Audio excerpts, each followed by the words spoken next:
Hey guys, welcome to another episode of Amber Unfiltered. Today I wanted to talk to you guys about something that was kind of on my mind. I want to talk about like the power of saying no and just kind of doing the things that make you happy. But before I do that, don't forget to like, comment, and subscribe. Also, if you want to cash at me at AmberUnfilteredShow, that'd be greatly appreciated. So I'm up late. I'm like, oh my gosh, I got so much shit to do this week. And I was like, I'm just going to go ahead and record some videos tonight just so I can go ahead and upload them for you guys this week. At first, I was like, I don't know if I want to record anything because I was like, I just have too much on my plate.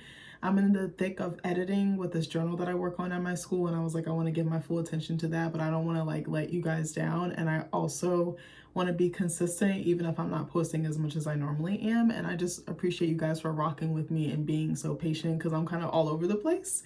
But I'm just kind of winging it as I go. At first, I thought like I wanted to like kind of become an influencer or like a YouTuber full time, but I was like, baby, I got too much on my plate. I think now I'm just doing it for fun and I'm just doing it because I love talking. I love exploring new topics. I love connecting with you guys. And I just, I have some thoughts and sometimes I'm like, I don't know where to put them, so it's kind of like a nice little outlet for me, and I hope you're getting something from it as well. But I was reading this book. It's called The Love Lyric by Kristina.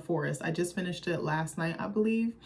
I wanted to talk about this scene in the book because I was like, oh my God, this is me right now. Because I've kind of been feeling guilty about this decision that I need to make, and I've kind of been weighing back and forth on whether or not I want to move forward with it. But before I do that, I figured I would read the passage, or maybe I should explain what the book is about. Actually, let me look up the little plot. I just put down my Kindle, so if you heard a little plot, that was me. But let me read what the book is about, and then I'll see if I can get to the section that I wanted to talk about. I have my Kindle and I have my tablet here, so give me 1 second. I just want to read what the plot is about so you guys, know what I'm talking about, at least in layman's terms, and then we can kind of go from there. And I've read 2 other books by this author before. She has a whole series. It's a series of Black sisters called the Green Sisters, and they're each named after flowers. I think I mentioned this in another review or another video, but if you haven't given her a chance, Kristina Forrest is a pretty good author. She's a Black author. I'm not sure if she's mixed. She is light skinned. I kind of wonder if she is, maybe or maybe not. Either way, she's a fantastic author. I read The Neighbor Favor by her, which I really, really loved, and The Partner Plot. Me personally, I think out of all 3 books, I actually really still love The Neighbor Favor. That was the first one that I read. It just has a special place in my heart. But anyway, let me read the plot for The Love Lyric. So this is about the sister named Iris Green. So let me read the plot for you. Iris Green used to be a woman with a plan, but all of that changed after she met the love of her life at 25, got pregnant and married, and then became a widow and a single mother, all in a little over 2 years. Now, after years of hustling, Iris is the director of partnerships at a beauty company and raising sweet 6-year-old Kala by herself. Despite her busy life, she still can't help but feel lonely. She just needs to catch her breath. And one night at her sister's wedding, when she steps outside just to do that, she sees a certain singer who takes her breath away. By all accounts, pop R&B singer Angel Hughes has it made. He's a successful musician and has just scored a brand ambassador deal, with an emerging beauty company. But he's still not fulfilled. He's not producing songs he's passionate about, and there's a gaping hole in his love life. When he visits the Save Face Beauty office to kickstart his campaign, he's delighted to see Iris, his stylist sister, the beautiful woman he secretly had a crush on for years. Despite their obvious attraction to each other, they must stay professional throughout the campaign tour, a goal that doesn't quite pan out. But when it becomes clear their lives aren't in sync, can they fall back in step to the same rhythm and beat? It's such a cute little book. I think it has like 4.4 stars on Amazon. I'm not sure if that's the Goodreads actually rating or Amazon, but that's what I see on there. So I wanted to read this section of the book for you, and then I kind of wanted to talk about it and like explain how it correlates to my life. Hopefully this makes sense. So it's kind of more towards the end of the book. So this is kind of a bit of a spoiler. So if you haven't read it and you want to read it, I would say stop the video right now and come back to it. Or if you don't plan on reading it at all, okay, keep watching. If you are reading it now, stop it, pause it, and come back. But basically, this part of the book sees Iris basically forfeit her relationship with the guy that she's truly in love with because her boss is like, hey, you can't deal with the talent, because he's actually working with her company as like a brand ambassador, and they just endured like this really bad scandal. So they're trying to clean up their image, get their sales on board, get, more talent to be able to work with them, and just like kind of save their reputation. So she took this promotion, she dumped the guy that she really, wanted to be with. And now she's kind of reevaluating her life, and she's so used to hustling. She's so used to just being on the go, especially since she lost her husband. And she's always been in that provider mode, in that survival mode. And I feel like a lot of us can relate to that, myself included. I'm not a mom, but I can definitely relate to being in survival mode and not knowing how to turn it off. It's like a light switch, except it's permanently on. So she is kind of like, hey, I don't want to do shit that makes me unhappy anymore. So I kind of want to read, it's like a couple pages long, so just bear with me. And also her family, her parents own a flower shop. So it's kind of talking about a flower shop in this scene, and it'll kind of make sense as to why later. After leaving the flower studio's vacant lot last week, Iris had sat up all night considering the possibilities. Eventually, she'd gotten out of bed and drafted a business plan. First, she just wanted to see if it would be a good idea. And once she realized that it wasn't only a good idea, but that it could work well, fervor took over her. Bleary-eyed and invigorated, the following morning she'd shown up at her parents' house before work to present her idea. Not only could they rent the Flower Studio's retail place and open a new greenhouse location. Greenhouse is the business that her parents own. Their last name is Green with an E at the end, so it's kind of a play on words there. But she could be the one to run it, and maybe they'd be able to open more locations in the future. At first, Dahlia and Benjamin had been shocked. Those are her parents. For so long, Iris had a very specific life plan, and joining Greenhouse long-term hadn't been part of it. They thought Iris was offering only because of the issues with Benjamin's back. Benjamin is her dad. But Iris convinced them that wasn't the case. She was ready for a new challenge. She'd been ready for a while. Then Dahlia and Benjamin had admitted that they were relieved that Iris wanted to join the family business. They wanted to retire in a few years, and when that day came, it meant that they could leave the company in Iris's capable hands.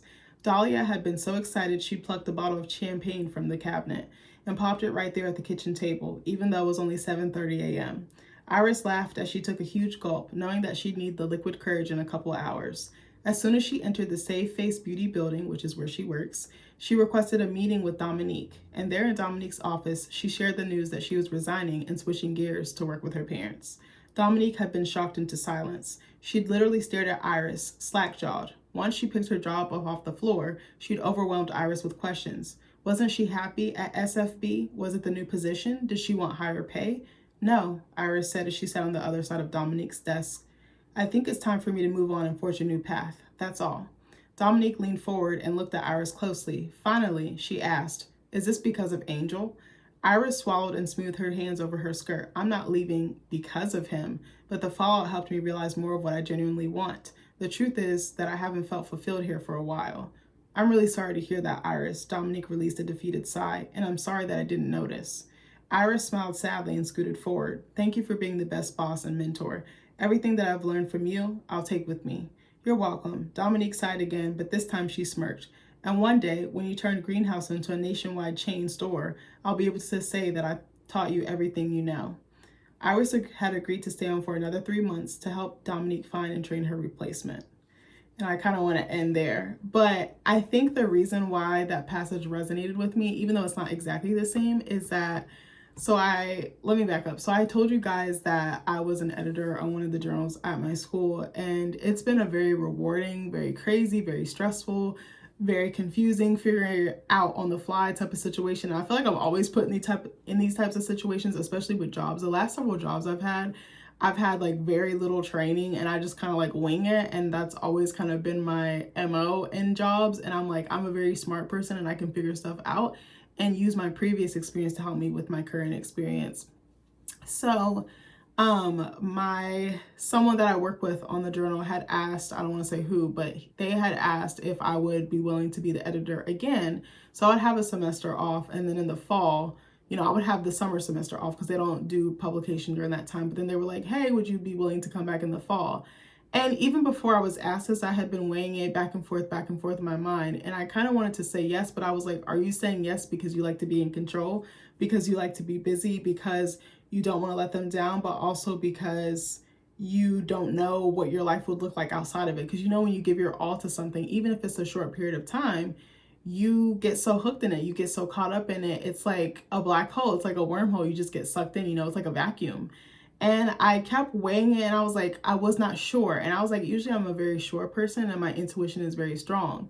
And so I was kind of leaning towards yes, but I couldn't figure out why I was saying yes. Like I was like, okay, what reason? Because it is very time consuming. It's like having another job. It has taken over my life. I haven't really seen my friends like that. I've seen my family in bits and pieces. I've seen my in-laws in bits and pieces, but more so like birthdays and things like that.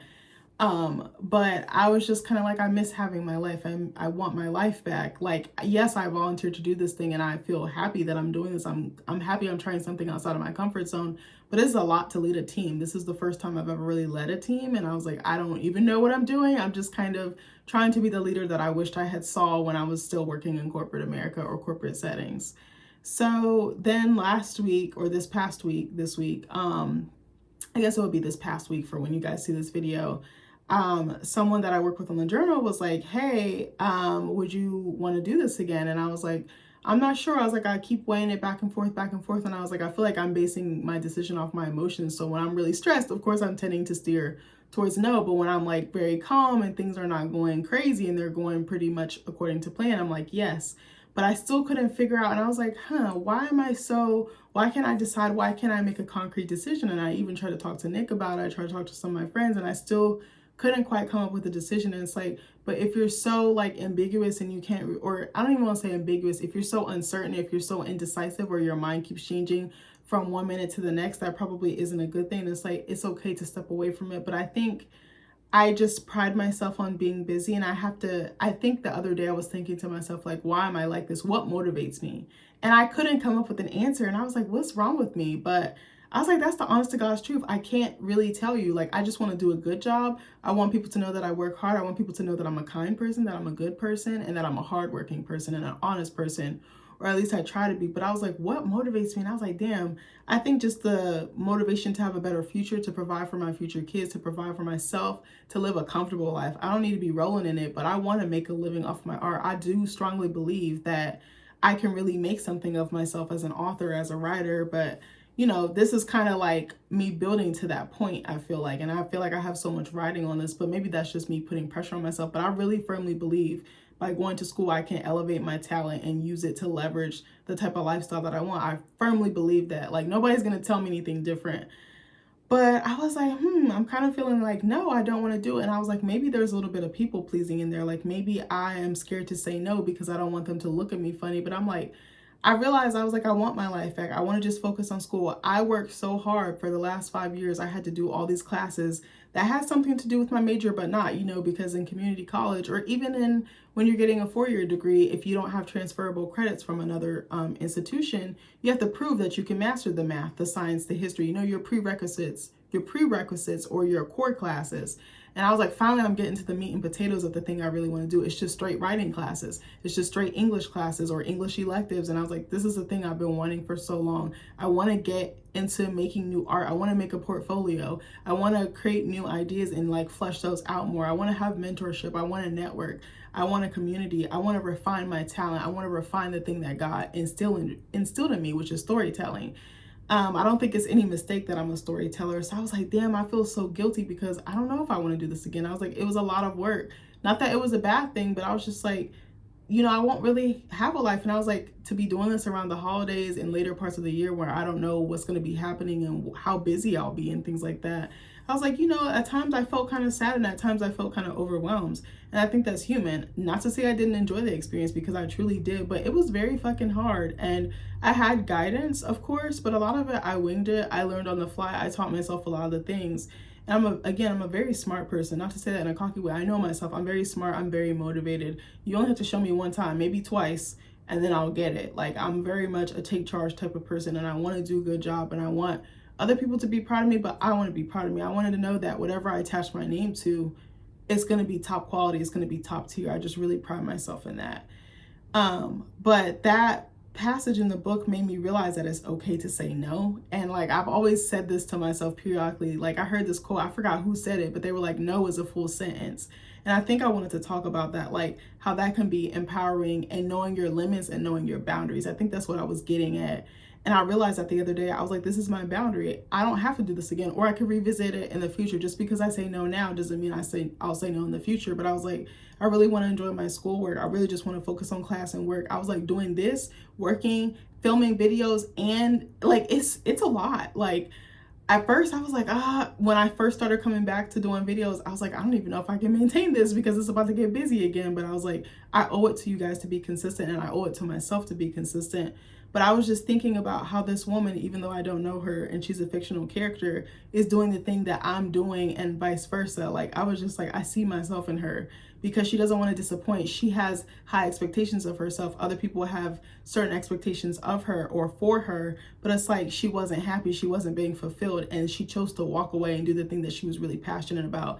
And I feel like that's been me this last several months. Like I'm telling you, as soon as I left my job in October, it's been a different type of a vibe. Like it's been like a more elevated version of myself. I just like, I'm going to try everything. I'm going to go outside my comfort zone. I'm going to be in charge of my time. I'm only going to contribute my time to things that I want and things that I like and things that make me happy, because that my happiness really matters to me. So I'm just, I guess, sharing that with you and hoping that you do the things that you want to do. And I know that money and certain circumstances can kind of prevent people from doing that. But if you have the means, or you have the gall, the bravery, it's very hard. It's not easy. Like my life is so different, but in the same token, like, or in the same breath, that thing that I've been looking for so long, I finally have it. It's not all perfect. I don't have it all figured out. A lot of the times, again, I'm just winging it on the fly, but I'm not miserable. Like that's the difference I notice in myself. I notice my light come out more. It's not as dimmed. It's not as stifled.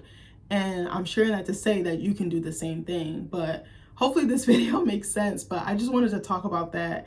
And I was like, damn, literature and words and just storytelling is a very powerful mechanism. But anyways, I hope you guys are interested in reading the book, and I hope this video made some type of sense. I hope that you guys are in a position to follow your dreams, even if you aren't now, maybe in the future. But I love you guys, and I'll see you in the next video. Bye.